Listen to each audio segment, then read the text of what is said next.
I'm sitting here with Matt and Josh from the Afters. Hi, gentlemen. Thank you for joining me today. Hey, how's it going?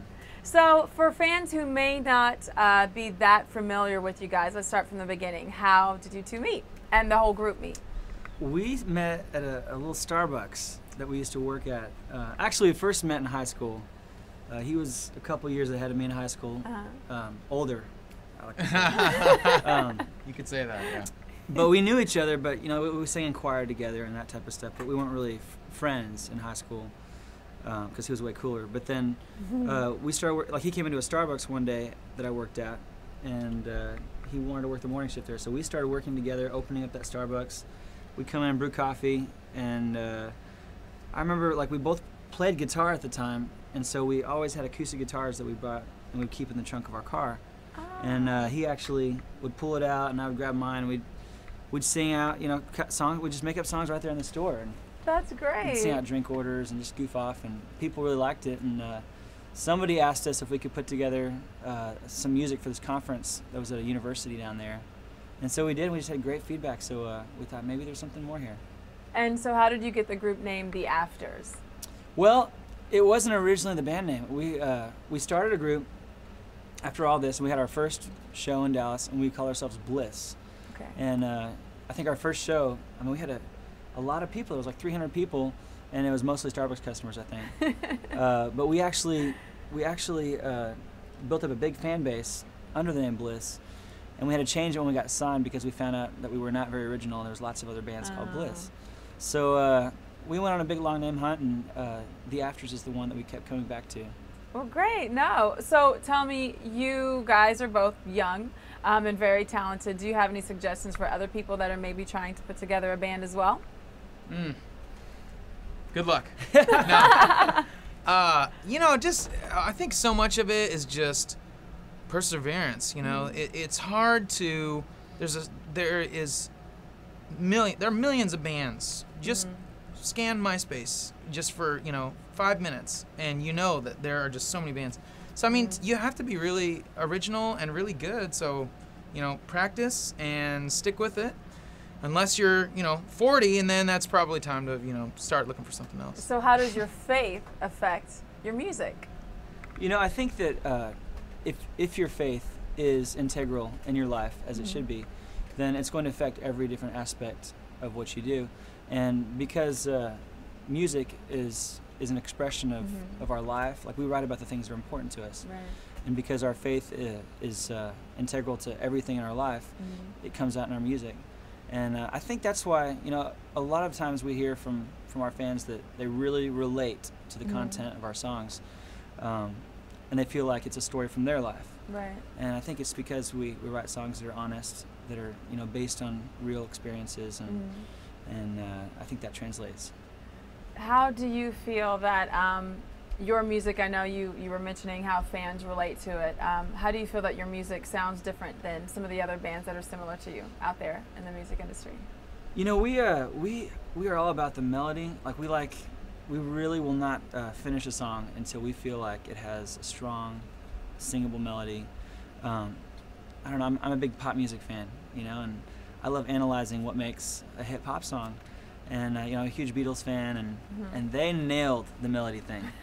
And so I think it's all about the melody, and then the lyric. Having something that people can grasp onto, can relate to, and really own.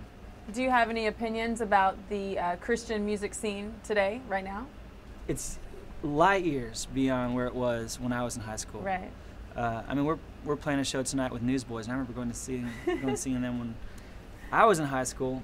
And just knowing where music has gone to since that point, I mean, it's really cool. It's really cool. The quality has gotten so much better. Yes. Artists of faith are really producing music that's as good as anything out there. Yeah. You guys have won 2 Dove Awards. How has that affected the music that you make? Does it raise the bar to constantly think, oh my gosh, we've got to keep doing great things? It's so much more pompous and arrogant now that we've, no, I'm just kidding. It's You're really the great. jokester of the group. Yeah, we keep the Dove Award on the dashboard. No, anytime somebody questions us, we're just like, look at this. Excuse me? No, you know, it's really great to be acknowledged by your peers and to be recognized for, you know, having exceptional art. And so, I mean, I don't know that it's necessarily affected us, other than just, you know, being honored to be shown that respect by the community. So let's talk about your fans. You guys tour all the time. You have tons of fans. How do you maintain keeping a close and intimate relationship with all of them? Twitter. I just tweeted before I walked in here. You know, there's Twitter. Are you guys on MySpace, Facebook? yeah. You guys Yeah. are also on our Everything. website as well. I mean, Nice. it seems like there's so many ways that you can interact with your fans these days, and we have really hardcore fans that are super supportive, and I mean, they'll drive hours and hours and hours to come to the shows, and But I'm sure it's worth it. What makes your it's show interesting, so like, it's- amazing? you know, I don't. I think because people relate to the music. Mhm, You know, like they identify with the songs. But it's so different now than it used to be too. Because like I'll be places and I'll have people walk up to me and they'll ask some personal question, and I'm like, how do you even know that? Wow. I'm like, oh, they probably saw it on Facebook. Like they'll say, oh, I saw your son had a soccer game and he won. You know, like I'm like, how did he even know that? Wow, that's But you know, great. like there's this new level of intimacy that people have with other people they don't even know that was never there before.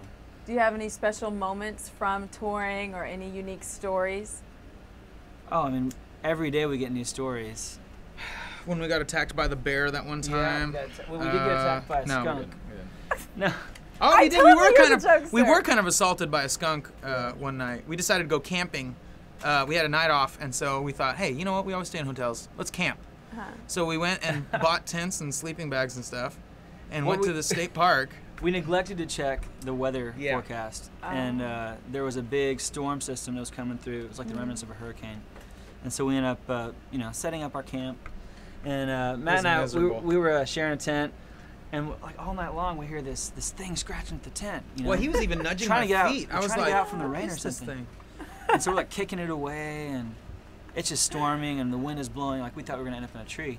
And the next morning, the ranger comes over and he's like, "I can't believe you guys survived that storm. I thought we were still here." And I said, "Yeah." And this badger or something kept trying to get into our tent.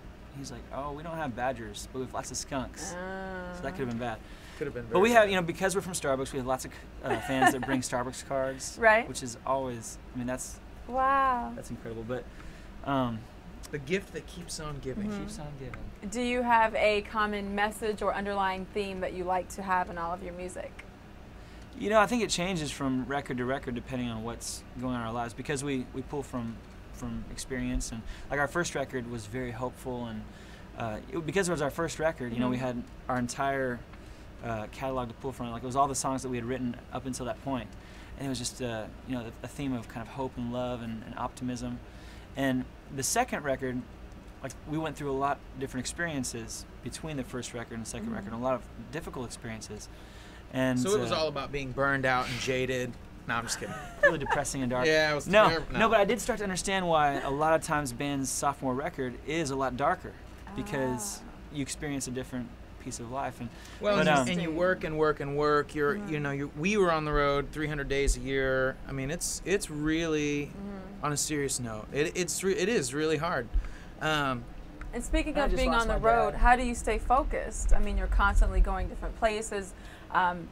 Is your faith one of the main things that keeps you like focused and being able to stay motivated and positive? well, I think the faith thing, you definitely have to be motivated to take time for it, because nobody's going to do it for you. Yeah. You know, that it's just, life can run away from you. Right. And it's so easy to get so busy living life that you forget why you're living life.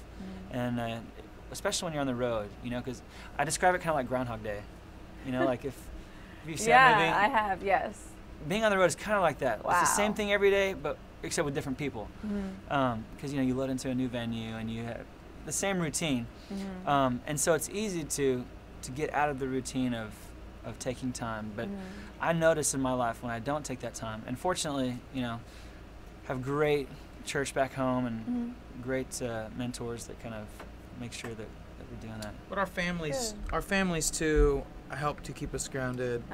Oh, When we come home, we're not, oh my gosh, it's the afters. It's, hey, Daddy, take me to the park. So it's like, I mean, it's real easy to kind of remember this is real life. This is what, this is what people do. This is how people live. This is not like you walk downstairs and all your food's made for you and you don't do any laundry and you don't do any dishes and you know what I'm saying. So I think having families and having kids, I think it really helps keep us grounded too. Absolutely. So give me one great thing and one not so great thing about being on tour as much as you guys are.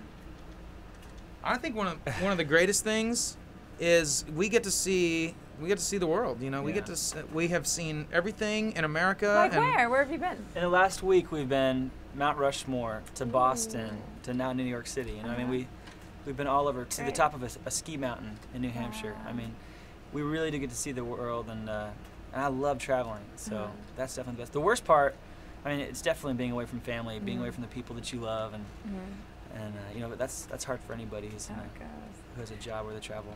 Yeah. So I know you guys have a lot of great things coming up in the future with the group. Talk to me about the video we're going to be showing our audience in a little bit. Talk to me about Never Going Back to OK. The people are going crazy in it. Like, tell me how that experience was. That was shot in Canada? Yeah, it was shot in Canada, and that song is from our new record.